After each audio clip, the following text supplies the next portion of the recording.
All right, joining us now to talk about the Mets, Deesha Thosar from Fox Sports. Deesha, thanks so much for coming on tonight.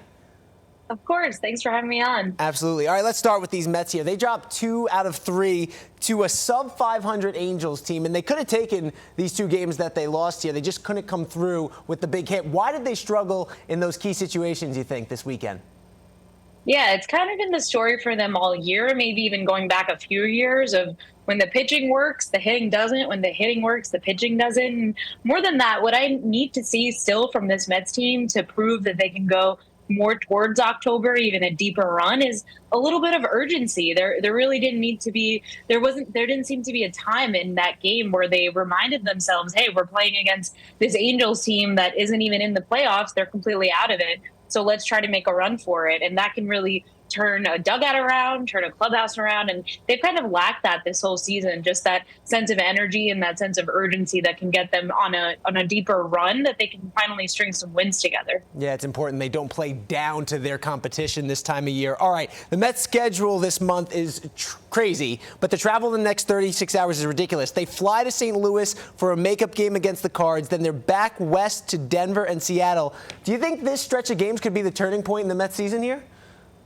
Yeah, it definitely has a chance to. It kind of goes back to what you just said playing against that competition and knowing who you're facing. The Cardinals, too, have a lot at stake. Tomorrow certainly won't be an easy game, but this is kind of that adversity, that those tougher challenges with the schedule where they can kind of prove to us what they're made of. And really, maybe the Mets are thinking, listen, we've already proven to you, to the fan base, what we've done just by turning around their season and being buyers, even slight buyers at the deadline. But the season's not over, and this is a really jam-packed and a wild card race. So they have to keep their foot on the gas from now until the end of September. That's just kind of the hole that they've dug themselves in. And if they want to climb out of that hole, they have to string some wins together, and it could definitely start on this road trip. All right, you mentioned that jam-packed wild card race. We're talking about 7 teams here battling essentially for 3 spots. The Mets, one of them. They're currently a game and a half behind Arizona for that final wild card spot here. We're talking in generalities. Who is it? Who are you putting it on that needs to step up, that needs to kick this team in the butt and say, hey, guys, we got to do it now if we're going to make this wild card?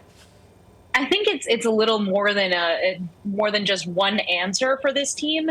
Really, we've seen what the offense can do. I've been waiting for this offense to click for years. They look really good on paper. They looked good going into the offseason. So the offense has to play to its potential. But the pitching staff, the rotation too, there weren't a lot of additions there outside of Blackburn at the trade deadline. That's not a huge get. So the rotation also, it all starts with pitching. We know that in October. So if they really want to be stabilized here, I think getting some strong starts together from that rotation should lead to good things following. And of course, there's a lot with the bullpen. Really, it's every facet for this team, which isn't a great answer, but it's true. And that's kind of where they've been all season.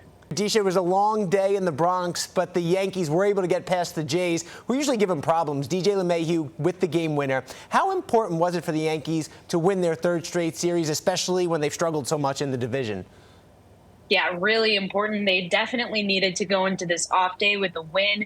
It was good to see DJ LeMahieu get into it. I'm not sure if so much has been about his confidence factor, how much the mental ability has been straining on him, because he's a batting champion. He definitely has it within him to hit into these kinds of plays and walk it off for the Yankees. And it's unfortunately for where the Yankees are at right now, if they want to change the narrative between it just being an Aaron Judge or Juan Soto lineup, they're going to need guys like DJ LeMahieu to lengthen that lineup and get these kinds of hits so that it's not always Judge getting intentionally walked and the inning ending right after him. So I think this gives the team a really good boost, a good confidence boost, and they can take that into something that should stretch into more wins here. They're facing a really easy schedule the rest of August. Yeah, one guy who's trying to play his way into that Soto and Judge conversation is their new acquisition, Jazz Chisholm Jr. They picked him up at the trade deadline, and he's paying immediate dividends here. What do you think his ceiling of impact can be on this team?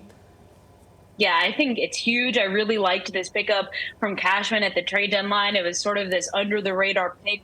We weren't really sure even when he was traded to the Yankees where Jazz would play, if it would be this outfield logjam. It turns out he's game to play, his first professional games at third base, and he's been more than serviceable there. I've really liked how feisty he is at third. He's a big heart. He clearly wants to show that he's worth these pinstripes. So I think it just goes back again to lengthening that lineup. I think the future for Jazz, I have him penciled in to lead off for the Yankees at some point. I think they've been looking for that leadoff batter all year, and he can really slot in nicely once he gets going. I think they're just getting him comfortable before maybe as the calendar turns to September, he can really be in that regular leadoff role for them right ahead of Soto and Judge. Yeah, they've tried everything at the top of the lineup up there. They had Volpe, they had Torres, even tried Ben Rice for a little while. We'll see if Jazz can stick if he gets the opportunity. All right, you mentioned the soft schedule here.